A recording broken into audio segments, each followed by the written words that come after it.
আসসালামু আলাইকুম রহমতুল্লাহ। আজকে হচ্ছে আমাদের বেসিক আরবিক ফর বিগিনার্স কোর্সের অষ্টম নম্বর দার্স, পাশাপাশি সর্বশেষ দার্স। আমরা আজকে দুটো প্রধান বিষয় দেখব। এক নম্বর হচ্ছে কোরআনে কারিম থেকে অনুশীলন, নাম্বার দুই হচ্ছে হাদিস থেকে অনুশীলন। এই দুটো বিষয় আমরা কেন দেখব? কারণ হচ্ছে আমাদের এই কোর্সের একটা প্রধান উদ্দেশ্য ছিল হচ্ছে যে আরবি ভাষা শেখা এটা কঠিন কিছু নয়, বরং আমরা যদি সঠিক গাইডলাইন এবং সঠিক ওস্তাজের কাছে এটা পড়তে পারি, তাহলে এর মাধ্যমে কোরআন এবং হাদিস শেখার জন্য যেই স্তরে পৌঁছা দরকার আরবি ভাষা শেখার ক্ষেত্রে, সেটা আমরা খুব সহজেই পৌঁছে যেতে পারি। ঠিক আছে? সেই জায়গা থেকেই আমরা মূলত এখানে কোরআন কারিম থেকে এবং হাদিস থেকে কিছু অনুশীলন দেখব। তার আগে আমরা প্রথমে একটু দেখে নিব যে গত 7টি দার্সে আমরা কি কি শিখেছিলাম। এখানে একদমই সামারি আকারে দেওয়া আছে। মূলত আমরা বিষয়গুলো তো দেখেছি, আমরা কি কি শিখেছি। যেমন 1 নম্বর দার্সে ভাষার ইতিহাস নিয়ে আমরা কিছু কথা বলেছিলাম। ভাষার ইতিহাস নিয়ে বিষয়গুলো আপনাদের মনে আছে?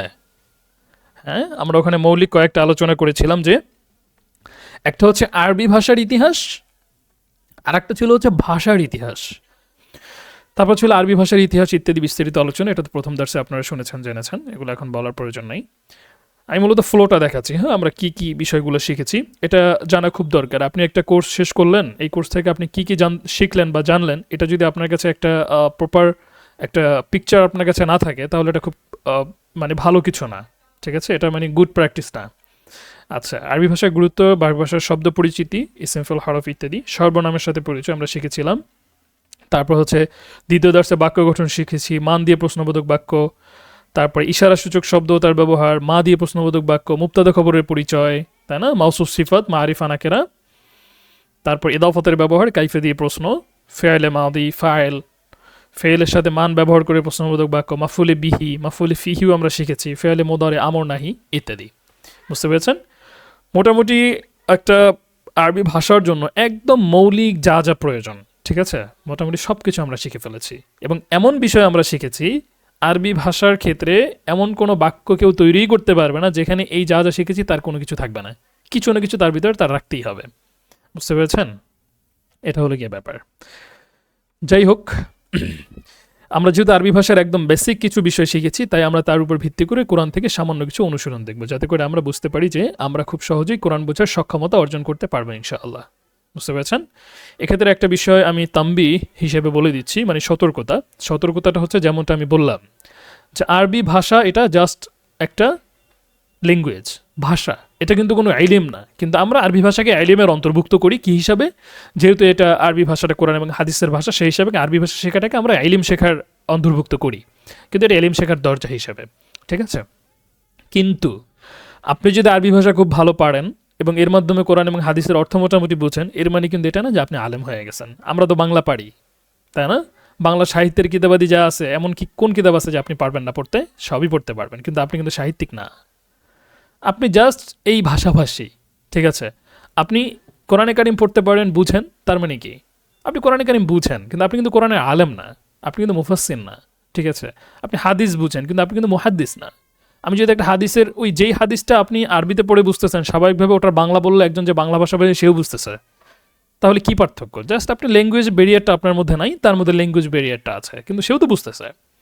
কিন্তু এটার উপর ভিত্তি করে কখনোই এটা বলা যাবে না যে আমি কি হয়ে গেছি, আলেম হয়ে গেছি। তবে এখানে একটা বিষয় আছে, সেটা হচ্ছে আপনার কাছে যেহেতু ল্যাঙ্গুয়েজ ব্যারিয়ারটা নাই, মানে এই বাধাটা নাই, সুতরাং আপনি এমন কিছু বিষয় খুব সহজে পেয়ে যাবেন যেটা অন্যরা পাবে না। পাওয়ার পরে যখন দেখবেন কোনো নির্ভরযোগ্য ওলামাই কেরামের কথার সাথে এটা বিপরীত হচ্ছে, তার মানে বুঝতে হবে এখানে কিছু বিষয় আছে। হয় আমার বোঝার ভুল, বা হচ্ছে আমি পরিপূর্ণ যেহেতু ফুল পিকচারটা আমার সামনে নেই, যার কারণে আমি একটা অংশ দেখতেছি যার সাথে অপর অংশের কী হচ্ছে, বিরোধিতা হচ্ছে, তাহলে তখন সেই আলেমের কাছ থেকে সরাসরি আপনি জেনে নেবেন। কিংবা তার সাথে যদি না করা যায়, তাহলে অন্য কোনো আলেম যাকে আপনি কাছে পান বা যার সাথে আপনি সহজে কন্ট্যাক্ট করতে পারেন, তার কাছ থেকে বিষয়গুলো জেনে নেওয়া, যে আমি তো বিষয়টা এরকম দেখতে পাচ্ছি, কিন্তু অমুক জায়গাতে এমনটা শুনলাম, তাহলে এর আসলে মূল বিষয়টা কি। বুঝতে পেরেছেন? এটা জেনে নেওয়া। যিনি আলেম হবেন তার কাছে এই বিষয়গুলো অবশ্যই স্পষ্ট থাকবে। আসলে যদি দিন প্রকৃত আলেম হয়ে থাকেন, শুধু মাদ্রাসায় পড়লে আলেম হয় না, দাওরা ফারেক হইলে আলেম হয় না।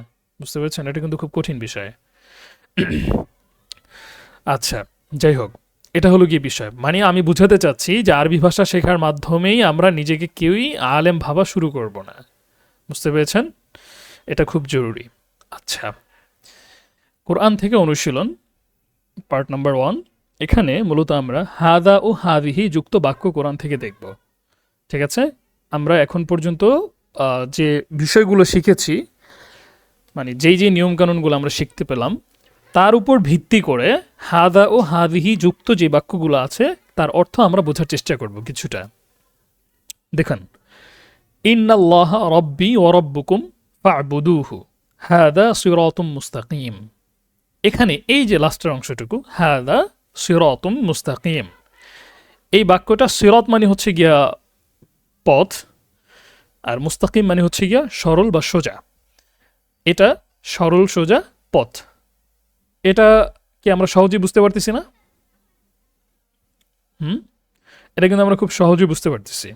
ঠিক আছে, এখানে এই যে ইন্নাল্লাহ রব্বি ওয়া রব্বুকুম, এর মধ্যে থেকে এই যে অংশটুকু রব্বি আমার রব, রব্বুকুম তোমাদের রব, এটাও কিন্তু আমরা বুঝতে পারতেছি।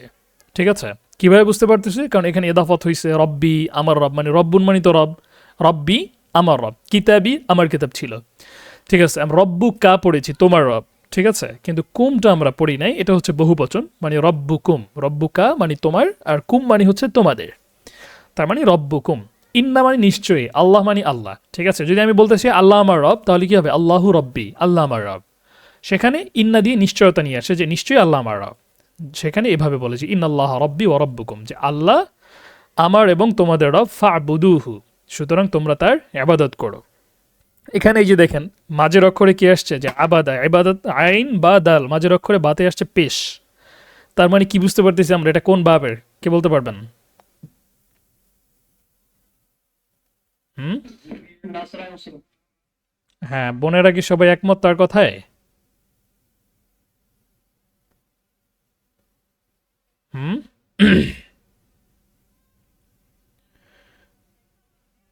আচ্ছা, হ্যাঁ, এটা নাসরা অংশুর, বুঝতে পেরেছেন? কিন্তু এটা হচ্ছে বহুবচনের সিগা, উ'বুদ, উ'বুদু, বহুবচনের সিগা। জাস্ট একটা অযুক্ত করে দিলে এটা বহুবচন হয়ে যায়। এগুলো আমরা শিখি নাই, কারণ এত অল্প সময়ের মধ্যে এত বিস্তারিত আমার শেখা সম্ভব ছিল না আমাদের। যাই হোক, কিন্তু আমরা কিন্তু বুঝতে পারতেছি, কনসেপ্ট ধরে ফেলছি আমরা। ঠিক আছে, এখন জাস্ট আপনাকে এটা মানে বুঝাই দিলেই হয়ে যাচ্ছে, আপনি বুঝতে পারতেছেন। প্রত্যেকটার ক্ষেত্রে এরকম দেখবেন যে মৌলিক যে বিষয়গুলো সেটা আমরা শিখে ফেলছি, এবং এটা আমরা বুঝতে পারবো যে কোরআনে কারিম বোঝার জন্য আমাদের যে আরবি শেখা দরকার, প্রাথমিকভাবে যতটুকু আমরা শিখেছি এর সাথে বাকিটুকু হলে কি আমরা খুব সহজেই বুঝতে পারবো। তারপরে এখানে দেখেন আমরা বলেছি ইন্না মানি হচ্ছে কি? নিশ্চয়ই। ইন্না হাদা, নিশ্চয়ই এটা, লাহুয়াল কাসাসুল হক, ইন্না হাদা হুয়াল কাসাসুল হক, লাহুয়াল কাসাসুল হক, এটা দিয়ে আর কি নিশ্চয়তা আরো দৃঢ়তা করে। নিশ্চয়ই এটা লাহুয়াল কাসাসুল হক, হক যে সত্য ঘটনা, নিশ্চয়ই এটাই সেই সত্য ঘটনা। হাদা বায়ানুন লিন্নাস, এটা মানুষের জন্য বর্ণনা। বায়ান মানে বর্ণনা, লিন্নাস মানুষের জন্য, তাই না? কিতাবুন লি জাহিদিন, জাহেদের কিতাব, কিতাবুন লি আমার কিতাব, আমরা দেখেছি। হাদা বায়ানুন লিন্নাস, এটা মানুষের জন্য বর্ণনা, ওয়া হুদান এবং হেদায়াত, ওয়া মাউইদাতুন লিল মুত্তাকিন এবং মুত্তাকিনদের জন্য হেদায়েত এবং মাউইদা। ঠিক আছে, ক্বাল আল্লাহু, আল্লাহ তাআলা বলেন, এই যে ক্বালা আমরা দেখেছি না, যাহাবা সে গিয়েছে, যাহাবা জাইদুন জায়েদ গিয়েছে, তা ক্বালা মানে হচ্ছে গিয়ে সে বলেছে, ক্বাল আল্লাহু আল্লাহ তাআলা বলেছেন, এই ফরম্যাটটা আমরা দেখি নাই। ক্বাল আল্লাহু আল্লাহ তাআলা বলেছেন, হাদা এটা, ইয়াউমু ইয়ানফাউস সাদিকিনা সিদকুহুম। দেখুন, ইয়াউমান এমন দিন, এটা আমরা বুঝবো না, তো এখান থেকে দেখেন ইয়াংফাউ, নাফা ইয়াংফাউ অর্থ কি? উপকার করা। রফা ইয়ারফাউ মানে কি উঁচু করা না, এটা বাবে ফাতাহ ইয়াফতাহু থেকেই। ইয়াংফাউ উপকার করা, ইয়াংফাউ সাদিকিনা সত্যবাদীদের উপকার করে, সিদকুহুম তাদের সত্য। আল্লাহ তাআলা বলেছেন এটা এমন এক দিন যেই দিনে সত্যবাদীদের সত্য তাদের উপকার করবে, মানে কিয়ামতের দিনের কথা বোঝাচ্ছেন। ক্বালা তিনি বললেন, হাদা রব্বি, ইনি আমার রব। এটা হচ্ছে ইব্রাহিম আলাইহিস সালামের যেই ঘটনার ক্ষেত্রে। ক্বালা এখানে আবার বলতেছেন যে হাদা রব্বি হাদা আকবর, এটা আমার রব, এটা অনেক বড়। এটা কখন বলছিলেন? আমরা কিন্তু জানি যে ইব্রাহিম আলাইহিস সালাম প্রথমে সূর্যকে দেখে ভাবতেছিলেন এটা সম্ভবত আমাদের প্রভু হবে, কিন্তু যখন সেটা অস্ত চলে গেল তখন তিনি ভাবলেন যে প্রভু আবার অস্ত যায় কিভাবে, তখন তিনি বললেন যে এটা রব না। যখন সূর্যকে তিনি দেখছেন তখন তিনি এটা বলতেছিলেন যে এটা আমার রব, এটা অনেক বড়, মানে অনেক বড় দেখা যাচ্ছে, তার মানে এটা মনে হয় আমাদের রব। আচ্ছা, আপনারা কি বুঝতেছেন? হুম, আপনারা কি আলোচনাগুলো বুঝতে পারতেছেন? বলুন তো। আচ্ছা, বোনেরা বুঝতে পারতেছেন? পাশাপাশি এটা কি বুঝতে পারতেছি আমরা যে এটা আমাদের জন্য মানে শেখাটা কতটা সহজ? হ্যাঁ, আমরা তো অনেক কম পড়ছি, অনেক কম মানে অনেক কম। ঠিক আছে, মাত্র 7-8টা ধরছে, আর কতটুকু কি। ঠিক আছে, কিন্তু এই অনুযায়ী আমরা অনেক বুঝতে পারবো আলহামদুলিল্লাহ। যেমন দেখেন, এই যে এখানে একটা ইন্না হাদা, নিশ্চয়ই এটা লাসাহিরুন আলিম, নিশ্চয়ই ইনি লাসাহিরুন আলিম। রাসূলুল্লাহ সাল্লাল্লাহু আলাইহি সাল্লামকে যখন মক্কার কাফেররা বলতেছিল যে এ হচ্ছে কি জাদুকর, হ্যাঁ এ হচ্ছে কি জাদুকর, ইন্না হাদা লাসাহিরুন আলিম। এখানে যদি আমরা বলতে চাইতাম শুধুমাত্র যে ইনি একজন জাদুকর, সাহিরুন মানে হচ্ছে গিয়ে জাদুকর, হ্যাঁ এই যে এটা তো আমরা দেখি যে সেহের করে, সেহের মানে কি জাদু, তা সাহিরুন মানে হচ্ছে কি জাদুকর, আর আলিম মানে হচ্ছে কি জ্ঞানী, বা ওই যে আগের যুগে জ্যোতিষী টাইপের ইত্যাদি বোঝানোর জন্য অনেক ক্ষেত্রে এরকম ব্যবহার করতো। তা তারা মূলত রাসূলুল্লাহ সাল্লাল্লাহু আলাইহি সাল্লামকে এভাবে অপবাদ দিচ্ছিল যে নিশ্চয়ই ইনি হচ্ছে নিশ্চিত কোনো জাদুকর হবে। অন্যথায় কথার মাধ্যমে সবাই এত প্রভাবিত হইতেছে কেন? কারণ প্রভাবিত হইতেছে তো আল্লাহ তাআলার বাণীর জন্য, কিন্তু তারা এটাকে জাদু বলতেছিল। আচ্ছা, এটা একটা বড় আয়াত দেখেন, ওয়া ইয ক্বালু, ইয মানে যখন, ক্বালু তারা বলল। ওই যে কলা দেখলাম না আমরা একটু আগে, কলা, কলা মানে হচ্ছে কি একজন, মানে এক বচন, এটা কলা সে বলেছে, আর কলু মানে হচ্ছে তারা বলেছে। ঠিক আছে, ওয়াইদ কলু, আর যখন তারা বলল আল্লাহুম্মা, হে আল্লাহ, ইনকানা হাযা হুয়াল হাক্কা, নিশ্চয়ই যদি এটা সত্য হয়, মিন ইনদিকা, ইনকানা হাযা, যদি এটা হয় সত্য, হুয়াল হাক্কা মিন ইনদিক, আপনার পক্ষ থেকে প্রেরিত, এটা যদি সত্য হয়, ফা আমতির আলাইনা, এই যে আমতির, আমতির এটা হচ্ছে কি আমরের সিগা, তবে এই বাবটা আমরা পড়ি নাই, যে বাবে ইফআল আপনাদেরকে দেখিয়েছিলাম, বাবে ইফআল, হ্যাঁ ওখান থেকে ইমতার মানে হচ্ছে কি বর্ষণ করা, সেখান থেকে ফা আমতির, আপনি বর্ষণ করেন। যে শেষে সাকিন দেখে আমরা অন্তত বুঝতে পারতেছি, আমরা জানি যে আমরের শেষে সর্বদা সর্বদা কি হবে, সাকিন হবে।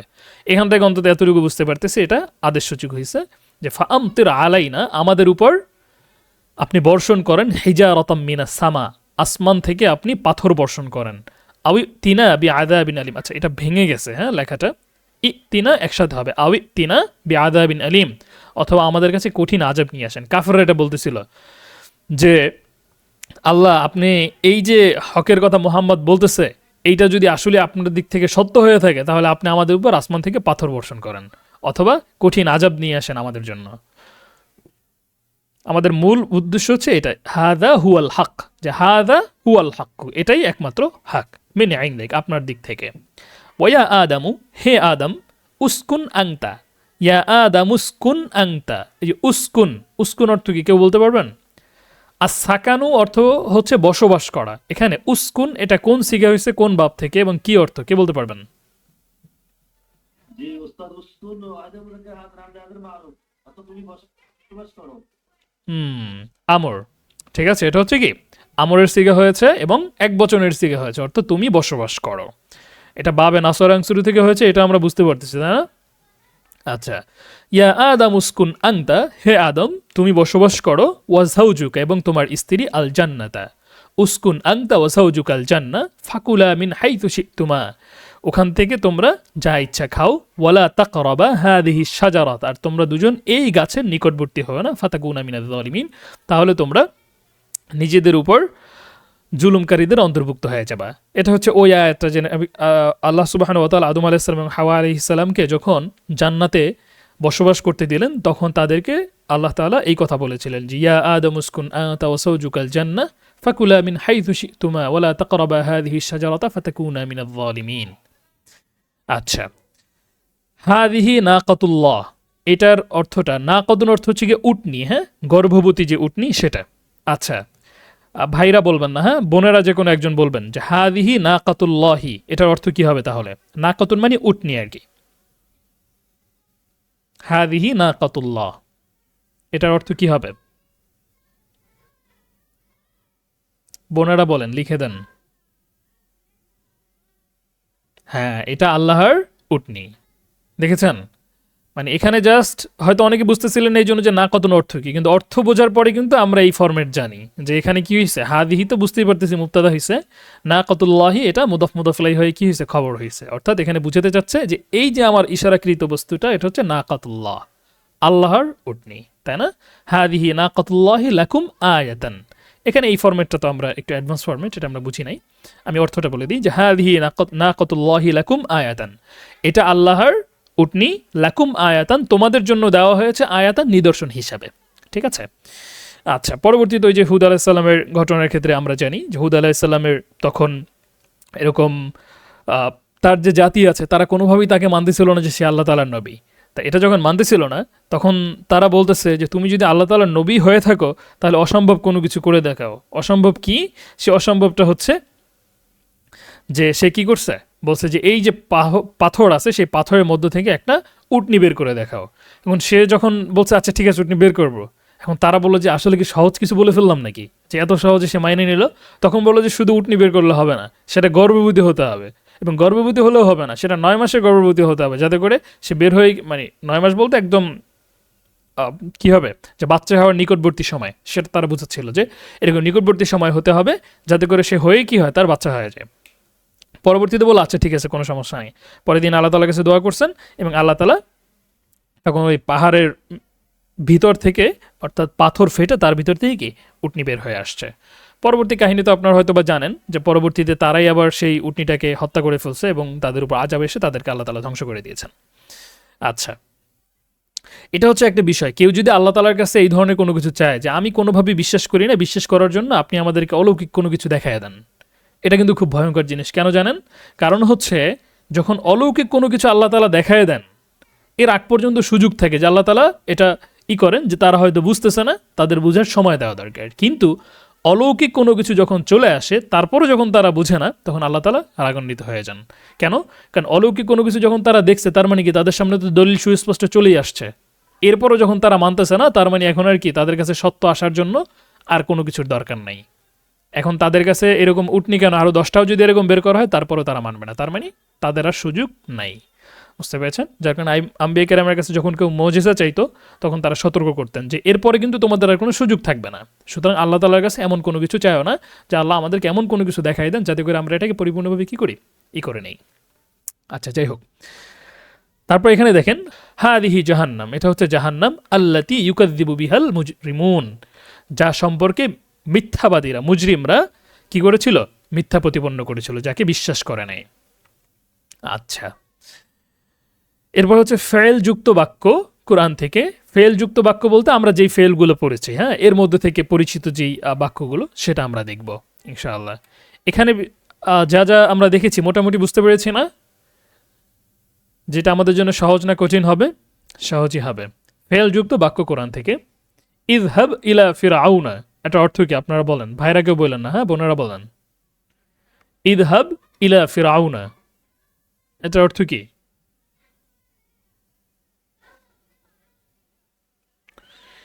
ইযহাব ইলা ফিরআউনা ইন্নাহু তাগা। আচ্ছা, একজন বলেছেন সে গিয়েছে, তারটা তো হয় নাই। হ্যাঁ, একজন বলছেন ফিরাউনের কাছে যাও। ইযহাব, তুমি যাও, এটা আমরের সিগা হয়েছে, তাই না? ইযহাব, তুমি যাও, ইলা ফিরাউনা, ফিরাউনের নিকট। আমরা বলেছিলাম না যে ইযহাব ইলাল বাইত, বাড়িতে যাও, ইযহাব ইলাল মাদ্রাসা, মাদ্রাসায় যাও, হ্যাঁ। তারপর হচ্ছে ইযহাব ইলাস সুক, বাজারে যাও, লা তাযহাব ইলাস সুক, বাজারে যেও না। আচ্ছা, এখানে হচ্ছে কি এরকম, ইযহাব তুমি যাও, ইলা ফিরাউনা, ফিরাউনের নিকটে, ইন্নাহু তাগা, সে কি করতেছে, সীমা লঙ্ঘন করতেছে। এটা আল্লাহ সুবহানাহু ওয়া তাআলা মূসা আলাইহিস সালামকে বলেছিলেন যে ইযহাব ইলা ফিরআউনা ইন্নাহু তাগা, ফিরআউনের কাছে যাও, সে সীমা লঙ্ঘন করতেছে। যখন মূসা আলাইহিস সালাম মাদায়েনে চলে গেছেন, তাকে যখন নবুয়ত দেওয়া হয়েছে তখন আল্লাহ সুবহানাহু ওয়া তাআলা তাকে এই ওহী পাঠিয়েছিলেন। পরবর্তীতে তিনি বলেছিলেন যে হে আল্লাহ, আমার সাথে একজন সহকারী হিসেবে দান করেন যাতে করে আমার জন্য একটু সহজ হয়।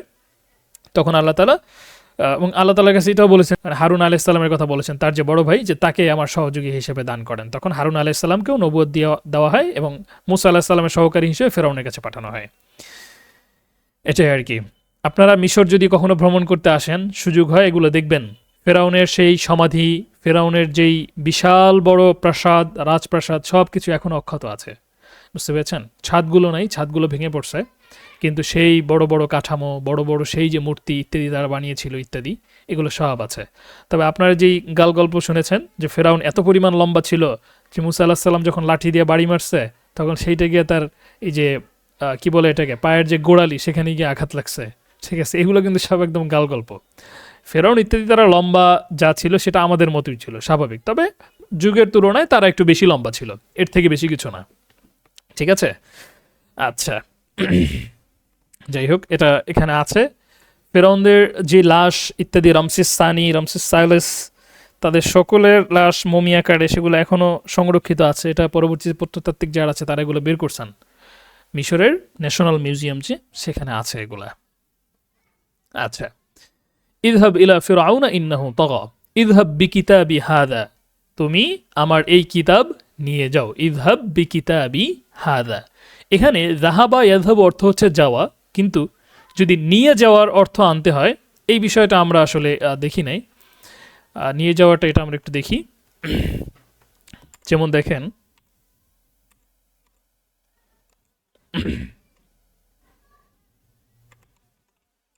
যাহাবা না,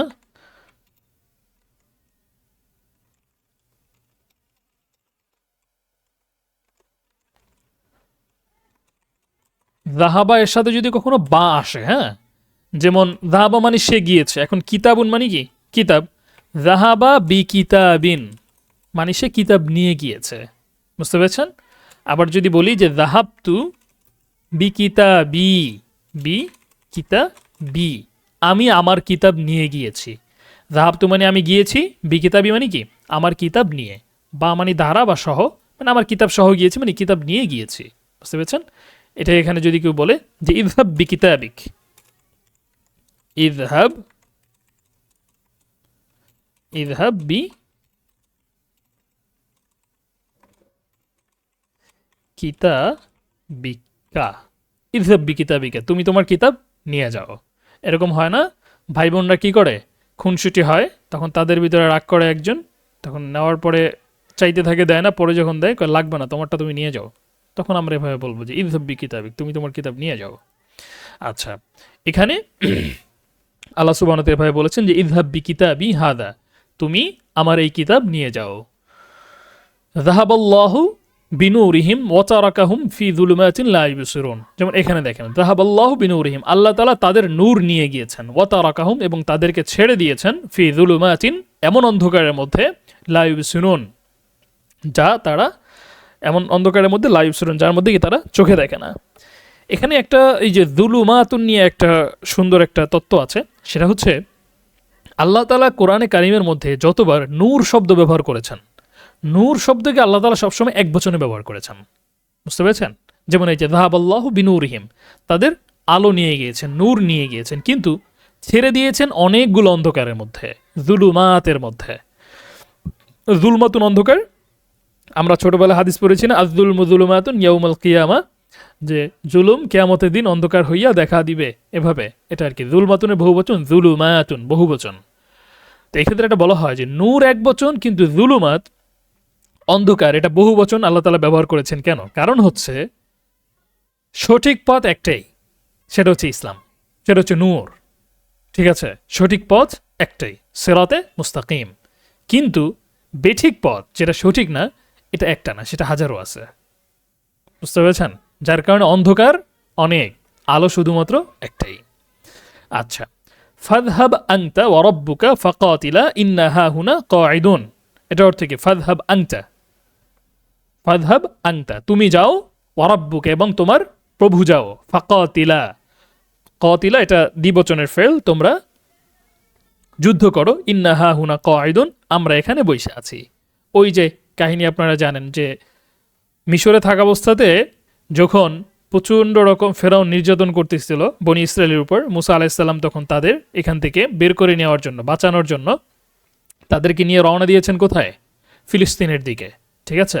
ওই সময় ফিলিস্তিন যে অংশ ছিল সেই অংশে বসবাস করত আমালেকা নামে এক জাতি ছিল, যারা মানে শরীর গঠনে অনেক বড় বড় এবং খুব শক্তিশালী ছিল তারা, যেমন তাদেরকে আমালেকা বলা হয়। পরবর্তীতে আমালেকা দেখা গেছে জিন টাইপের বিভিন্ন ধরনের কল্পকাহিনী ইত্যাদি তৈরি হয়েছে, কিন্তু তারা যে দানব টাইপের ছিল এমন না, মানে স্বাভাবিকভাবে শক্ত সামর্থ্যতে এরকম থাকে না যে কিছু এলাকার মানুষ বা ইত্যাদি অনেক বেশি ভিন্ন থাকে। এখন সারা বিশ্বের সংস্কৃতি, তারপর ফুড হ্যাবিট সব একই রকম হয়ে যাওয়ার কারণে দেখে যে সমস্ত এলাকার মানুষের মধ্যে প্রায় সেম বিষয় চলে আসছে। কিন্তু আগের যুগে যেহেতু সবাই হচ্ছে সম্পূর্ণভাবে আলাদা আলাদাভাবে বসবাস করতো, তা আলাদা আলাদাভাবে বসবাস করার কারণে বা তাদের প্রত্যেকের সম্পূর্ণ হ্যাবিট সম্পূর্ণ ভিন্ন থাকার কারণে, খাদ্যাভ্যাস ভিন্ন থাকার কারণে, পাশাপাশি হচ্ছে গিয়ে তাদের মধ্যে যেহেতু সব গোত্রের মধ্যেই গোত্রের বিবাহ হইতো, বাহিরে যাইতো না, ঠিক আছে, যার কারণে তাদের জিনগুলো বাইরের সাথে খুব বেশি মিশতো না, তাদের বৈশিষ্ট্যগুলো সেম থাকতো।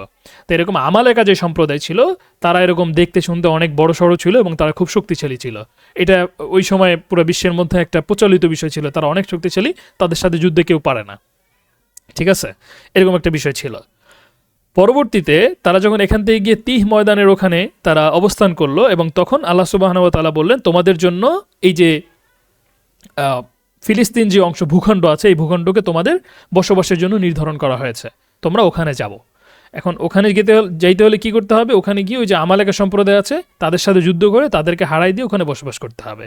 এই কথা যখন বনী ইসরাইল শুনছে, বনী ইসরাইল মোট দিছে আবার, তারা বলছে না আমরা ওখানে যাবো না। কেন যাবো না? কারণ যুদ্ধ করা লাগবে, ঠিক আছে, যুদ্ধ করা লাগবে, এজন্য যাবে না। তখন তারা এই কথা বলছে যে ফাযহাব আনতা ওয়া রাব্বুকা ফাকাতিলা, তুমি এবং তোমার প্রভু যাও, গিয়ে যুদ্ধ করো, ইন্না হাহুনা কায়দুন, আমরা এখানে বসে আছি। মানে কি টাইপের ফালতু জাতি হইলে চিন্তা করেন যে এদেরকে ওর কিছুদিন আগেই এরকম সমুদ্রের মাঝখান থেকে যে লোহিত সাগরের মাঝখান থেকে দুই পাশে পানি ফাঁকা হয়ে তাদেরকে একদম মাটির উপর থেকে তাদেরকে যে নিয়ে গেল, স্বচক্ষে তারা দেখলো যে মুসা আলাহিস সাল্লাম যে সত্য নবী, এক্ষেত্রে তাদের কোনো সন্দেহ নাই। হ্যাঁ, সে অবস্থাতেও তাদেরকে যখন বলা হইতেছে তাদের সাথে যুদ্ধ করে, এটা আল্লাহ তাআলার আদেশ, তখন কইতেছে যে তুমি আর তোমার প্রভু যাও। মানে আমাদের প্রভু বলতেছে না, তুমি এবং তোমার প্রভু যাও, তোমার রব যাও, গিয়ে তোমরা দুজন যুদ্ধ করো, আমরা এখানে বসে আছি। কি পরিমাণ ঘাটতারা জাতি ছিল এরা। এবং তারাই হচ্ছে এই যে বর্তমান ইহুদি সম্প্রদায়ের মধ্যে তাদেরই বংশধর। এটা এখনও দেখলেই বুঝতে পারবেন, তাদের আচরণ ইত্যাদি প্রচণ্ড রকমের। এমনকি পৃথিবীতে যত নবীদের হত্যা করা হয়েছে এই সব বনী ইসরাইল করছে। ইয়াহয়া আলাইহিসসালামকে হত্যা করছে, জাকারিয়া আলাইহিসসালামকে হত্যা করছে, শহীদ করছে, ঈসা আলাইহিসসালামকে পর্যন্ত শহীদ করতে চাইছেন, কিন্তু করতে পারে না, আল্লাহ তাআলা তাকে আসমানে নিয়ে গেছেন। বুঝতে পেরেছেন? তারপরে এরকম আরও অনেক নবী, এদেরকে তারা কি করছে? হত্যা করছে। ফাযহাব আনতা ওয়া রাব্বুকা ফাকাতিলা ইন্না হাহুনা কায়িদুন, তুমি এবং তোমার প্রভু যাও, গিয়ে যুদ্ধ করো, আমরা এখানে বসে আছি। ইযহাবা ইলা ফিরআউনা ইন্নাহু তাগা, এখানে বলছিল কি ইযহাব ইলা ফিরআউনা ইন্নাহু তাগা, এখানে বলতেছে ইযহাবা ইলা ফিরআউনা। এখানে ইযহাব এক বচনের জন্য, যে তুমি যাও, কিন্তু যদি আমাদের দুজনকে বলতে হয় তোমরা দুজন যাও, তখন জাস্ট পরে একটা আলিফ বৃদ্ধি করে দিতে হয়, ইযহাবা মানে তোমরা দুজন যাও। যখন মুসা আলাইহিস সালামকে একা নবী ছিলেন, তো পরবর্তীতে তিনি যখন হারুন আলাইহিস সালামের জন্য সুপারিশ করে তাকেও নবী বানিয়ে নিয়েছেন, তখন তাদের উভয়ের কাছে কি আসছে? উভয়ের জন্য আদেশ আসছে ইযহাবা ইলা ফিরআউনা, এখন তোমরা দুজনে যাও, কার কাছে? ফিরআউনের কাছে। ইন্নাহু তাগা, সে সীমা লঙ্ঘন করেছে। ঠিক আছে, আচ্ছা, ফেলযুক্ত বাক্য কোরআন থেকে আরো কিছু অংশ। আল্লাহুল্লাযী রাফা'আস সামাওয়াতি বিগাইরি আমাদিন তারাউনাহা, আল্লাহুল্লাযী, আল্লাহ হচ্ছেন তিনি যিনি, রাফা'আস সামাওয়াতি, সামাওয়াত মানে হচ্ছে কি আসমান সমূহ, এটার অর্থ কি আমরা স্পষ্টই বুঝতে পারতেছি, রাফা'আস সামাওয়াতি, আসমান সমূহকে উঁচু করেছেন, বিগাইরি আমাদিন তারাউনাহা, তোমরা দেখবে এই ধরনের কোন রকম স্তম্ভ ছাড়াই এত বিশাল বড় আসমানকে আল্লাহ তাআলা কি করে রেখেছেন?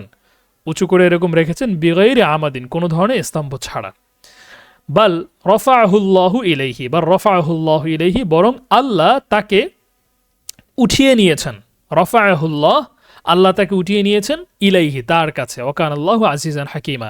এটা হচ্ছে ঈসা আলাইহিস সালামের যে ঘটনা, তাকে যখন তাকে যখন কি বনী ইসরাইল হত্যা করতে চাইল, তখন আল্লাহ তাআলা তাকে তার নিজের কাছে কি করেছেন? উঠিয়ে নিয়েছেন। যে উঁচু করা, তার মানে ওইটা বলে না যে আমার কাছে উঠায় দাও, সেটাকে এটা রাফাআহুল্লাহ, আল্লাহ তাকে উঠিয়েছেন, বা ইলাইহি, তার নিজের নিকট, অর্থাৎ তার কাছে উঠিয়ে নিয়েছেন। ওয়াইদ ইয়ারফাউ ইব্রাহিমুল কাওয়াইদা, এই যে দেখেন রফা ইয়ারফা উঁচু করা শিখেছিলাম, ইয়ারফাউ ইব্রাহিম আল কাওয়াইদা, কায়েদ মানে স্তম্ভ, হ্যাঁ, কাওয়াইদা, তাহলে এখানে অর্থ কি হলো? ঈদ মানে যখন, আর যখন ইব্রাহিম আলাইহিস সালাম কাওয়াইদ স্তম্ভ উঁচু করলেন, দাঁড় করালেন, মিনাল বাইতি, ঘরের, কাওয়াইদা মানে মিনাল বাইত, ঘর থেকে স্তম্ভগুলা, মানে কি ঘরের স্তম্ভগুলা। এটার কথা কখনের কথা বলা হচ্ছে বলেন তো, কে বলতে পারবেন এটা? আর যখন ইব্রাহিম আলাইহিস সালাম এবং ইসমাইল আলাইহিস সালাম ঘরের স্তম্ভগুলো দাঁড় করালেন, উঁচু করলেন, তখন তারা বললেন রব্বানা, হে আমার প্রতিপালক, তাকাব্বাল মিন্না, আমাদের থেকে এটা আপনি কবুল করেন। কোন বাড়ির এটা বলতে পারবেন? হ্যাঁ, কাবা নির্মাণের ঘটনা এখানে আল্লাহ সুবহানাহু ওয়া তাআলা বলতেছেন যে ওয়াইদ ইয়ারফাউ ইব্রাহিমুল কাওয়াইদা মিনাল বাইতি ওয়া ইসমাঈল, আর যখন ইব্রাহিম আলাইহিস সালাম কাবার যে স্তম্ভ সেটা উঁচু করলেন, দাঁড় করালেন, এবং ইসমাঈল আলাইহিস সালাম তার সাথে ছিল, তখন তারা বললেন রব্বানা, হে আমাদের প্রতিপালক, তাকাব্বাল। আপনারা দেখতে পারতেছেন যতগুলো আমর আসতেছে শেষে কিন্তু সাকিন বিভিন্ন বাব থেকে আসতেছে, যার কারণে আপনারা ফরম্যাটগুলো ধরতে পারতেছেন না। কেন? কারণ আমরা মাত্র 3-4টা বাব দেখছি।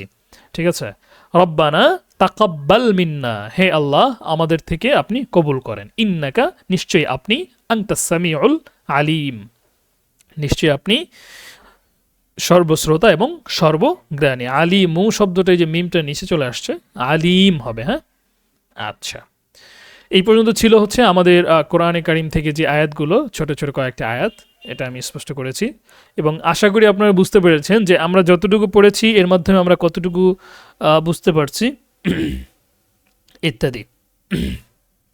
আচ্ছা, এরপর হচ্ছে আমাদের হাদিস থেকে অনুশীলনের ক্ষেত্রে আমরা কয়েকটা হাদিস দেখব, 4-5টার মতো। আল হাদিস আলাউল, প্রথম হাদিস, ক্বালা রাসূলুল্লাহ সাল্লাল্লাহু আলাইহি ওয়াসাল্লাম। দেখেছেন, ক্বালা মানে কি? বলেছেন। কে? রাসূলুল্লাহ, আল্লাহর রাসূল বলেছেন সাল্লাল্লাহু আলাইহি ওয়াসাল্লাম। কি বলেছেন? ইন্নামাল আ'মালু বিন্নিয়াত, সমস্ত আমল নিয়তের উপর নির্ভরশীল। সমস্ত আমল নিয়তের উপর নির্ভরশীল। কিসের জন্য নির্ভরশীল? কোন দিক থেকে নির্ভরশীল? এই প্রশ্ন কি কখনো আমাদের মাথায় আসছে? সমস্ত আমল নিয়তের উপর যে নির্ভরশীল, কিসের জন্য নির্ভরশীল? নির্ভরশীল হইতে হইল কেন? মানে কি বিষয়টা? নির্ভরশীল হচ্ছে কবুলের জন্য, সওয়াব পাওয়ার জন্য। ঠিক আছে, আপনি খানা খাচ্ছেন, যদি মনে করেন খানাটা খেয়ে আমার শরীরে যে শক্তি হবে এর মাধ্যমে আমি ইবাদত করব, ইবাদত যাতে করতে পারি এই জন্য আমি খাবারটা খাচ্ছি শক্তিশালী হওয়ার জন্য, তাহলে এর জন্য আপনি সওয়াব পাবেন। কেন? কারণ আপনার নিয়তটা হচ্ছে যে এটা আপনি খাচ্ছেন এজন্য যাতে করে আপনি আল্লাহর ইবাদত করতে পারেন, আর আল্লাহর ইবাদতের জন্য যেগুলো সহযোগী হিসেবে আপনি গ্রহণ করবেন সেটার জন্য আপনি অবশ্যই সওয়াব পাবেন। বুঝতে পেরেছেন? আর যদি আপনি মনে করেন, ওই যে আমরা একটা হাদিস আপনাদেরকে মনে দেখিয়েছিলাম যে ইন্নামাল আমালু বিন্নিয়াত, এই হাদিসটা কিন্তু ছোট্ট একটা হাদিস না, এটা বড় একটা হাদিস। ঠিক আছে, এটা একটা সামান্য অংশ, ইন্নামাল আমালু বিন্নিয়াত। আচ্ছা, এক্ষেত্রে দুনিয়ার মানে এই হাদিসের মাধ্যমে যত কাজ আছে সমস্ত কাজের ক্ষেত্রে একই কথা। আমি ঘুমাচ্ছি কেন? আমার শরীর যাতে ঠিক হয়, আমি সারাদিন যে ক্লান্ত আসছে সেটা যাতে দূর হয়, এবং আমি নতুন করে যাতে আল্লাহ তাআলা ইবাদতের জন্য নিজেকে প্রস্তুত করতে পারি। ঠিক আছে, তাহলে কী হয়ে যাবে? সেটা সওয়াবে পরিণত হয়ে যাবে। আমরা এভাবে প্রত্যেকটা কাজকে বিশুদ্ধ নিয়াতের মাধ্যমে কি করব? ঠিক করে নেব। এই জায়গাটায় রিয়ায়ের প্রশ্ন আসে যে আমি নামাজ পড়তেছি কেন? মানুষ যাতে দেখে এবং বলে যে আমি নামাজি। তাহলে আপনি যেই নিয়াত করছেন আপনি ওইটাই পাবেন। মানুষ আপনাকে বলবে আপনি নামাজি, বাস শেষ। আপনি তো সওয়াবের নিয়াত করেন না যে আল্লাহ তাআলা আপনাকে সওয়াব দিবে। আর আপনি যদি নিয়াত করেন আপনাকে সওয়াবের জন্য, অতবার মানুষ দেখে আপনাকে নামাজি বলে এবং আপনাকে এর জন্য ভালোবাসে, তাহলে সেটা আপনার বোনাস। বুঝতে পেরেছেন? আচ্ছা, দ্বিতীয় হাদিস, ক্বালা রাসূলুল্লাহ সাল্লাল্লাহু আলাইহি ওয়াসাল্লাম, রাসূলুল্লাহ সাল্লাল্লাহু আলাইহি ওয়াসাল্লাম বলেছেন, ইন্নাস সিদকা ইয়াহদি ইলাল বিররি, নিশ্চয়ই সত্য পুণ্য, বির মানে কি? পুণ্য বা নেকি, নেকির দিকে নিয়ে যায়। ওয়া ইন্নাল বিররা ইয়াহদি ইলাল জান্নাহ, আর নেকি এবং ভালো কাজ জান্নাতের দিকে নিয়ে যায়। ওয়া ইন্নাল কাযিবা ইয়াহদি ইলাল ফুজুর, আর মিথ্যা কথা ইয়াহদি ইলাল ফুজুর, ইয়াহদি ইলাল ফুজুর, পাপাচারের দিকে নিয়ে যায়। ওয়া ইন্নাল ফুজুরা ইয়াহদি ইলান নার, এবং পাপাচার এটা জাহান্নামের দিকে নিয়ে যায়। আল হাদিসুস সালিস, তৃতীয় নম্বর হাদিস হচ্ছে, ক্বালা রাসূলুল্লাহ সাল্লাল্লাহু আলাইহি ওয়াসাল্লাম, ইন্নাল, এটা খুবই গুরুত্বপূর্ণ একটা হাদিস, সবাই খেয়াল করেন।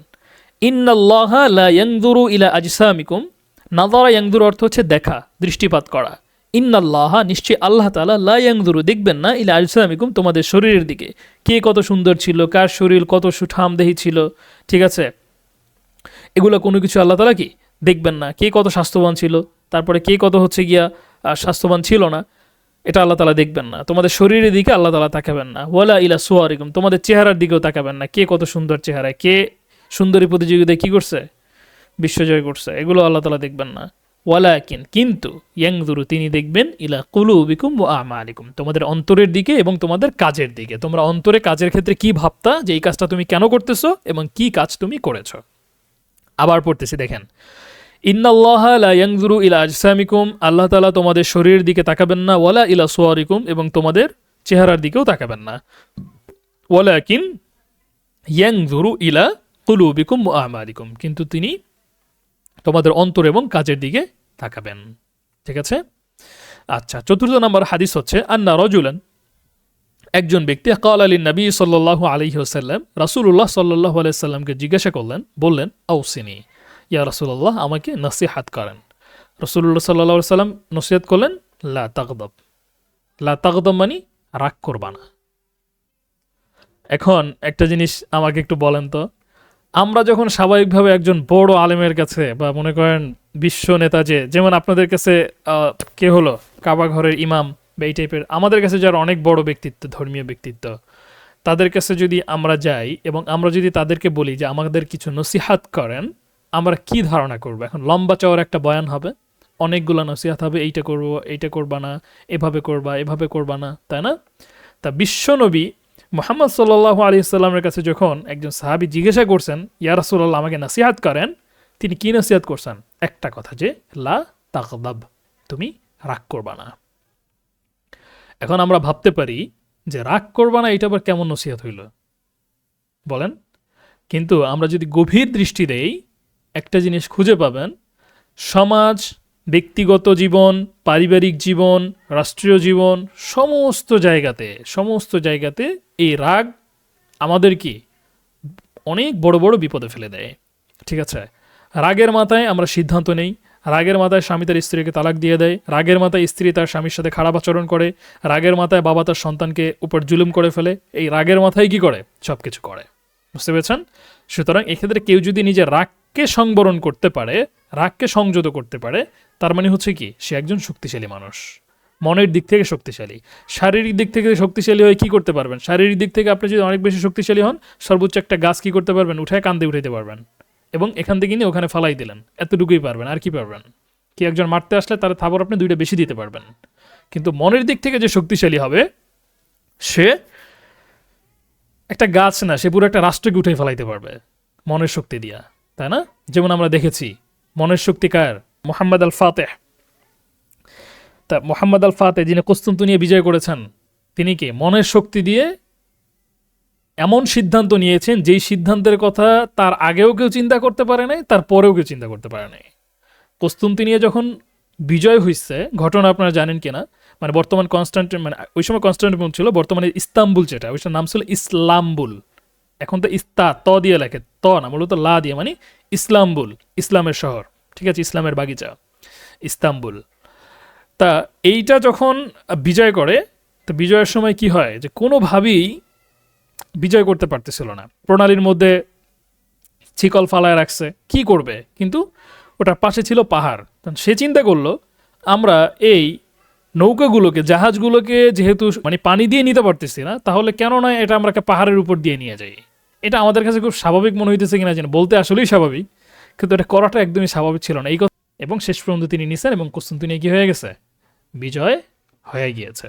বুঝতে পেরেছেন? এটা হচ্ছে মনের জোর।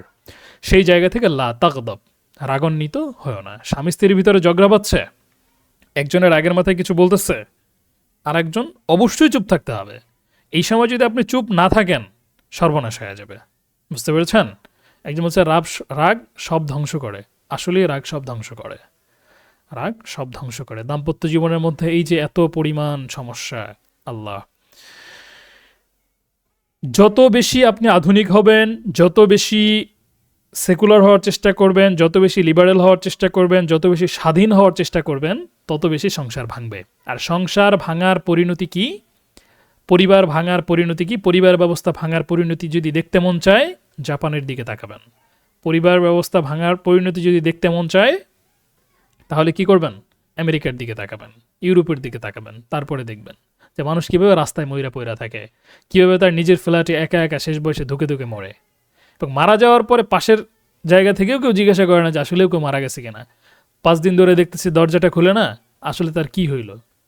জীবন ব্যবস্থার মধ্যে কোনো কিছুই নাই এদের। মানে ইউরোপ আমেরিকা থেকে নেওয়ার মতো আদর্শগত কোনো কিছুই তাদের কাছে নাই, যেটা তারা আমাদেরকে দিতে পারে। বুঝতে পেরেছেন? যাই হোক, রাগ করবা না। আল্লাহ সুবহানাহু ওয়া তাআলা একটা কথা বলেছিলেন যে ওমা ইয়ানতিকু আনিল হাওয়া। নবী করিম সাল্লাল্লাহু আলাইহি ওয়াসাল্লাম কখনো কি তার প্রবৃত্তি থেকে কথাবার্তা বলেন না। হ্যাঁ, তিনি যেটা বলেন সেটা কি? আমি তাকে এই জ্ঞান দিয়েছি, সেই জ্ঞান থেকে তিনি কথা বলেন। তার মানে নবী করিম সাল্লাল্লাহু আলাইহি ওয়াসাল্লাম যখন বললেন যে লা তাগদাব, রাগ করবা না, তার মানে বুঝতে হবে যেটা কতটা কঠিন বিষয়। ঠিক আছে?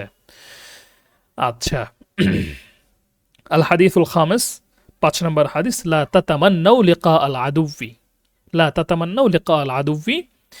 আচ্ছা, এই হাদিসের একটু প্রেক্ষাপট বলতে হবে, না হলে বুঝবেন না। সেটা হচ্ছে একবার সাহাবায়ে কেরাম কি করলেন, নবী করিম সাল্লাল্লাহু আলাইহি ওয়াসাল্লাম সাহাবায়ে কেরামকে নিয়ে একটা যুদ্ধে গেলেন। এখন যুদ্ধে যাওয়ার পরে ওই কাফিররা নবী করিম সাল্লাল্লাহু আলাইহি সাল্লাম আসার সংবাদ পেয়ে ভয়তে পালায় গেছে। বুঝতে পারছেন? এখন পালায় যাওয়ার পরে যে কাহিনীটা ঘটে, মনে করেন আপনারা দুই গ্রুপে সংঘর্ষ হয়েছে, হ্যাঁ, একটা মারমুখো অবস্থা। এখন এক গ্রুপ যাওয়ার পরে অপর গ্রুপ পালায় গেছে, তখন আমরা কি করব? কি পালাইছুস কেন, এখন আয় দেখি, দেখাই দিব, হ্যাঁ, এখন পারলে আয়, এরকম আমরা কথাবার্তা বলতে থাকি না? তো এই জোশ তো শুধু আমাদের না, এটা তো সাহাবায়ে কেরামেরও ছিল। তা সাহাবায়ে কেরাম যখন ওখানে পৌঁছেই দেখলেন যে ওরা সব পালাইছে, তখন তো তারাও এরকম বলা শুরু করছেন, এখন পালাইছুস কেন, এখন আয়, এখন যুদ্ধ করি। হ্যাঁ, তখন নবী করিম সাল্লাল্লাহু আলাইহি সাল্লাম বললেন যে লা তাতামান্নাউ লিকা আল আদুব্বি, তোমরা শত্রুর সাথে এই মুখোমুখি হওয়াটাকে কামনা কইরো না। ওয়াসআলুল্লাহ আল আফিয়া, আল্লাহ তাআলার কাছে নিরাপত্তা কামনা করো। ঠিক আছে? কারণ মানসিক শান্তি এটার মধ্যেই। আমরা যুদ্ধ করি এজন্য না, আমরা জিদের কারণে, রাগ প্রকাশ করার কারণে আমরা যুদ্ধ করি না। আমরা যুদ্ধ করি কিসের জন্য? ইসলামের জন্য। ওরা ইসলামের বিরোধিতা করতেছে, আমরা যুদ্ধ করে তাদেরকে এটা থামাচ্ছি। ঠিক আছে? যখন তারা থেমে গেছে, তাদের সাথে আমাদের কোনো যুদ্ধ নাই, যত সময় পর্যন্ত তারা কি আবার মাথা চাড়া দিয়ে না উঠবে। আমাদের ইসলাম প্রচার ঠিকমতো চলতেছে, কোনো সমস্যা নেই। কিন্তু সর্বাবস্থায় আফিয়া, নিরাপত্তাকে কামনা করবা। লা তাতামান্নাউ লিকা আল আদুবি, তোমরা শত্রুর সাথে সাক্ষাতের কি করো না? লেকা মানে মুখোমুখি হওয়াকে কামনা করো না। ওয়াসআলুল্লাহ আল আফিয়া, তোমরা নিরাপত্তা কামনা করো। ফাইদা লাকিতুমুহুম, কিন্তু যখন তোমরা তাদের মুখোমুখি হয়ে যাবা, ফাসবিরু, তখন ধৈর্য ধারণ করো, পালায়ন করবা না। ওয়া আলামু, মানে ধৈর্য ধারণ করে যুদ্ধ করবা, পালায়ন করবা না। ওয়া আলামু, এবং জেনে রাখো, আন্নাল জান্নাতা তাহতা যিলালি সুয়ুফ, যে জান্নাত, সুফ মানে কি? তরবারি, তরবারির ছায়ার নিচে। বুঝতে পেরেছেন? এই আর কি। আচ্ছা, এই ছিল হচ্ছে আমাদের আজকের দার্সগুলো। এই যে 5টা হাদিস, খুব গুরুত্বপূর্ণ হাদিস এবং তাৎপর্যপূর্ণ হাদিস, এই 5টা হাদিসকে আপনাদের জন্য বাছাই করা হয়েছে এভাবেই। প্রথম হাদিসটা দেখেন নিয়তের জন্য, দ্বিতীয় হাদিসটা সত্য মিথ্যার জন্য, তৃতীয় হাদিসটা হচ্ছে আমাদের আমল এবং অন্তর ঠিক করার জন্য, যে আল্লাহ তাআলা তোমার শরীরও দেখবেন না, তোমার কি চেহারাও দেখবেন না। যদি কারো শরীর একটু খারাপ থাকে, চেহারা একটু খারাপ থাকে, মন খারাপের কোনো কিছু নাই। দুনিয়াতে কে আমাদের কি করলো না করলো, এটা আল্লাহ তাআলা হিসাব করবেন না। ঠিক আছে? যদি কেউ আমাকে অবজ্ঞা করে, আল্লাহ তাআলা তাকে পাকড়াও করবেন, যে তারা তো আমি বানাইছিলাম, তুমি তাকে কেন অবজ্ঞা করছো, তাই না? আচ্ছা, হতে পারে যে আমাদের পছন্দ না, আমাদের ভালো লাগতেছে না, কোনো সমস্যা নেই। তোমার ভালো লাগতেছে না, তুমি অন্য কাজ করো। তোমার বলতে হবে কেন যে কিরে তুই এরকম কেন? ঠিক আছে? এটা বলতে হবে কেন? বুঝতে পেরেছেন? আচ্ছা, যাই হোক, এবং এটা কিন্তু খুব কঠিন যে কেউ যদি কারো শারীরিক বিষয় নিয়ে কেউ কাউকে খোঁটা দেয় বা এই বিষয় নিয়ে বলে, তাহলে এটাকে নবী করিম সাল্লাল্লাহু আলাইহি সাল্লাম প্রচণ্ড রকমভাবে এটাকে নিষেধ করেছেন। শরীর নিয়ে, চেহারা নিয়ে, কোনো অঙ্গ নিয়ে কি করা? খোঁটা দেওয়া, বা হচ্ছে তাকে কোনো কিছু বলা, ছোট করে দেখা ইত্যাদি। এটা আল্লাহ তাআলা দিয়েছেন। আল্লাহ তাআলা কেন দিয়েছেন? এই জন্য তাকে আজর আল্লাহ তাআলা দিবেন। আল্লাহ তাআলা যদি কাউকে একটু এরকম দেন, তার মাধ্যমে যে সমাজে সে যে অনেক জায়গায় বঞ্চিত হচ্ছে, অনেক জায়গায় সে কিছুটা অপমানিত হচ্ছে ইত্যাদি, মানুষ তাকে ঠিকমতো দেখতেছে না, হ্যাঁ, তাকে গুরুত্ব দিচ্ছে না, এই জন্য আল্লাহ তাআলা তাকে সওয়াব দিবেন না? অবশ্যই আল্লাহ তাআলা তাকে সওয়াব দিবেন। আচ্ছা, তারপরে হচ্ছে পরের যে বিষয়টা ছিল যে হাদিসে রাবে, এটা তো আমরা দেখলাম যে রাগ নিয়ে, হ্যাঁ, রাগ আসলে সমাজে কতটা যে সমস্যা, এটা মানে বলার মতন। একটা বিষয় জানেন যে বাচ্চাদের সাথে যখন কেউই জোর গলায় কথা বলে, জোরে আওয়াজ করে যখন কেউ কথা বলে, এই কথার কারণে বাচ্চাদের মাথায় যে স্বাভাবিকভাবে আমরা যখন খুব স্ট্রেস ফিল করি, স্ট্রেস ফিল করলে যে হরমোনটা রিলিজ হয়, বাচ্চাদের মস্তিষ্কে ওই সময় স্ট্রেস হরমোন রিলিজ হতে থাকে। মানে তারা এটাকে খুব বড় ধরনের একটা মানসিক চাপ হিসেবে নেয়। যদিও তারা বলে না বা তাদের ওই প্রকাশটা ঠিক মতো হয় না। আমরা যদি বড় হই এবং কেউ আমাদেরকে এভাবে জোর গলায় কথা বলে, আমরা বলি কি, একটু আস্তে কথা বলেন, আপনার জোরে কথা শোনার মতো ধৈর্য আমার নাই, বা হচ্ছে আমরা রিয়াক্ট করে ফেলি যে আপনি এত জোরে কথা বলতেছেন কেন, মানে আমরা উল্টা রেগে যাই। ঠিক আছে? কিন্তু বাচ্চারা সেটা পারে না, যার কারণে আমরা বুঝি না। যার কারণে মা বাবাদের কখনোই উচিত না বাচ্চাদের সাথে কি করা, জোর গলায় কথা বলা। এখন ওই যে একটা বিষয় বলেছি, অনেকে বলবেন যে উস্তাদ বাচ্চাদেরকে আস্তে বললে তো শোনে না, একটা ধমক না দেওয়া পর্যন্ত শোনে না। তো ধমক না দেওয়া পর্যন্ত যে শুনবে না, এটা তো তারা অভ্যাস হয়ে গেছে, এটা আপনারাই করছেন অভ্যাস। এখন কেমনে করছেন আপনারা জানেন, কিন্তু অভ্যাস আপনারাই করছেন। ঠিক আছে, যে সে এক দুই কথা শোনে না, ধমক দেওয়ার পরে শোনে। হয় আপনার আচরণটা এরকম ছিল প্রথমবার যে এমনভাবে বলছেন যে বলার সময় বলতেছেন কি আপনি হচ্ছে প্লেট ধুইতেছেন, ওদিকে বাচ্চারা বলতেছেন বাবা খাইতে যাও। ঠিক আছে, সে এটাকে গুরুত্বপূর্ণ মনেই করতেছে না। কেন? কারণ বুঝতেছে যে মা এমনিই বলতেছে আমার খাইতে যাই, অত গুরুত্বপূর্ণ হলে সব কিছু ছাইরা এসে আমার নিয়ে খাইতে বসে যে খাইতে যাবো আসো। ঠিক আছে, তা আপনি অন্য কাজে ব্যস্ত, বাচ্চারা বলতেছেন এভাবে, সেটাকে গুরুত্ব দিচ্ছে না, দুইবার বলছেন তিনবার বলছেন, সে স্বাভাবিকভাবে খেলাধুলাই করতেছে, এরপরে গেছে আপনার মেজাজ খারাপ হয়ে তারপরে দিচ্ছেন ধমক। তোমাকে না বললাম খাবার খাইতে আসতে বা এই কাজটা করতে, এখনো করতেছো না কেন? গোসল করতে যেতে কেন যাচ্ছ না? ঠিক আছে, পরবর্তীতে অন্য অন্য সময় স্বাভাবিকভাবে যখন তার প্রতি অ্যাটেনশন দিয়ে আপনি কথা বলেন, তখনও সে সেটাকে স্বাভাবিকভাবেই মনে করে যে এটা এক দুইবার আমার বললে শুনতে হবে না, যখন সে ধমক দেবে তখন আমার শুনতে হবে। এটা ওরা বুঝে করবে না, কিন্তু এটার অভ্যাস হয়ে যাবে। বুঝতে পেরেছেন? সুতরাং এই যে রাগ করা, এই পর্যায়ে নিয়ে যাওয়াটা, এটা বাচ্চাদের দোষ না, এটা আমাদেরই দোষ। যে কোনোভাবে আমরা তাকে এটাতে অভ্যস্ত করে ফেলছি। ঠিক আছে, আচ্ছা, তারপরে এই বিষয়টা তো দেখলাম শত্রুর ক্ষেত্রে, যে আমরা বহু শত্রুর ব্যাপারে কখনোই আমরা এটা কামনা করব না যাতে করে তারা আমাদের সামনে আসে। ঠিক আছে, কারোর সাথে যদি সমস্যা থাকে কখনোই আমরা এটা কামনা করব না যে তারা এখন আসতেছে না কেন, এখন আসতেছে না কেন, আগে তো খুব গলা চড়ায় কথা বলছো, এখন কেন আসো না, এখন আসো। হ্যাঁ, এই টাইপের হুমকি ধুমকি এটা মুসলিমের পরিচয় না। তারা সবসময় আফিয়াতটাকে প্রাধান্য দিবে। যত সময় পর্যন্ত কারোর সাথে কথা না বলে, কারোর সাথে ঝগড়া না করে থাকা যায়, কারোর সাথে ঝগড়া তো আমরা কখনোই করব না, মানে উচ্চবাচ্য থেকে যত সময় পর্যন্ত নিজেকে সংবরণ রাখা যায়, কোনোভাবেই যখন কিছু হচ্ছে না তখন ভিন্ন ব্যাপার, কিছু কথাবার্তা তখন প্রয়োজন হতেই পারে, সেটা ভিন্ন, কিন্তু স্বাভাবিক অবস্থাতে কখনোই কি আমরা এটা করবো না। আল্লাহ তালা আমাদেরকে তৌফিক দান করুন। আমাদের পড়া ছিল মূলত আজকে এই পর্যন্তই, এবং এরপরেই হচ্ছে আমাদের পরীক্ষার ঘোষণা। ঠিক আছে, আপনাদের পরীক্ষা হবে হচ্ছে আগামী 9 তারিখ। আমাদের মূলত আগামীকালকে দার্স হওয়ার কথা ছিল শনিবারে, কিন্তু সেটা যেহেতু আমরা একদিন আগেই নিয়ে আসছি সময় স্বল্পতার জন্য, সুতরাং আপনাদের আগামী 9 তারিখ আপনাদের সোমবার রাত 8টায় পরীক্ষা অনুষ্ঠিত হবে ইনশাআল্লাহ। পরীক্ষায় মোট নাম্বার থাকবে 100, এবং সার্টিফিকেট পাওয়ার জন্য অবশ্যই 70% মার্কস আপনাকে পেতে হবে। বুঝতে পেরেছেন? আর আমাদের বর্তমান যে কোর্সটা চলতেছে, এটা আপনারা জানেন যে ভর্তি চলতেছে। তো এক্ষেত্রে যারা এই কোর্সে রেজাল্ট, এক্ষেত্রে বিষয়টা বলা হয়েছে যে যারা পরীক্ষায় প্রথম হবে, হ্যাঁ, যারা প্রথম হবে তাদের জন্য 35% ছাড় থাকবে। এটা অনেক বেশি, যেমন 2,500 টাকা আমাদের কোর্সের মূল্য, যেটা 35% দেওয়ার পর সম্ভবত 1600 কত টাকা আসে, মানে 1/3 তো বেশি, তাই না? আচ্ছা, তারপর দ্বিতীয় তৃতীয় যারা হবে তাদের জন্য যথাক্রমে 30% এবং 35% ছাড় থাকবে ইনশাআল্লাহ। আমাদের আসলে যদি সামর্থ্য থাকতো কোনো ধরনের পুরস্কার দেওয়ার মতো, আপনারা আসলে দীর্ঘ সময় এই যে মেহনতটা করেছেন, এটা পুরস্কার দেওয়ার মতো যেই অ্যাবিলিটি যখন আমাদের তৈরি হবে, আমরা এর উপর ভিত্তি করে পুরস্কারের ঘোষণাও দিব ইনশাআল্লাহ। বুঝতে পেরেছেন? কিন্তু যেহেতু আমাদের এই অবস্থা বর্তমানে নাই, যার কারণে আমরা এটা দিতে পারতেছি না। কিন্তু প্রথম ব্যাচে আমরা পুরস্কার দিয়েছিলাম, প্রথম ব্যাচে যিনি ফার্স্ট হয়েছিলেন তাকে পুরস্কার দিয়েছিলাম, সেটা একজনের স্পন্সর ছিল, সেজন্য এমনও যদি সামনে আমরা স্পন্সর এরকম থাকে বা পাই, আমরা তাদেরকে পুরস্কার দেওয়ার ব্যবস্থা করব। এখনও পর্যন্ত যদি আপনাদের মধ্যে থেকে কেউ রাজি থাকেন যারা পুরস্কার দেওয়া হবে, আমরা স্পন্সর নিতে প্রস্তুত আছি ইনশাআল্লাহ। বুঝতে পেরেছেন? এটা সম্পূর্ণ ছাত্রদের জন্যই, একাডেমির কোনো কিছু না। কিন্তু সামনে আমাদের এটা পরিকল্পনা আছে, আমাদের ইনশাআল্লাহ ফাইন্যান্সিয়াল সেই সক্ষমতা যখন তৈরি হবে আমরা এটা করবো ইনশাআল্লাহ। বুঝতে পেরেছেন? আচ্ছা আচ্ছা, আর কারো কোনো প্রশ্ন নাই সম্ভবত। আমরা তাহলে মাজলিস শেষে দেওয়া পরে আজকের দার্সটা এখানেই সমাপ্ত করতেছি। পাশাপাশি হচ্ছে আমাদের কোর্সটাও এখানেই সমাপ্ত হচ্ছে, তাই না? বিশেষভাবে দোয়ার দরখাস্ত থাকবে আমাদের জন্য, আর দোয়ায় আমাদের কথা ভুলবেন না। সামনে রমাদান মাস আসতেছে, অবশ্যই আমি মনে করি এখানে অনেকেই আছেন এরকম যারা আল্লাহ তাআলার খুব প্রিয় বান্দা বান্দি, আপনারা আমার জন্য বিশেষভাবে দোয়া করবেন। ঠিক আছে, মেয়েদের জন্য আল্লাহ তাআলাকে পাওয়া খুব সহজ, স্বামীর আনুগত্য করা এবং ফরজ যে বিধানগুলো আছে এগুলো মানা, এগুলো মানলেই জান্নাতে যাওয়ার জন্য যথেষ্ট। অতিরিক্ত আপনার কোনো কিছু করার দরকার নেই। বুঝতে পেরেছেন? আল্লাহ তাআলা আমাদেরকে তৌফিক দান করুক। সুবহানাল্লাহি ওয়া বিহামদিহি, সুবহানাকাল্লাহুম্মা ওয়া বিহামদিকা, আশহাদু আল্লা ইলাহা ইল্লা আনতা, আস্তাগফিরুকা ওয়া আতুবু ইলাইক। আসসালামু আলাইকুম ওয়া রাহমাতুল্লাহি ওয়া বারাকাতুহু।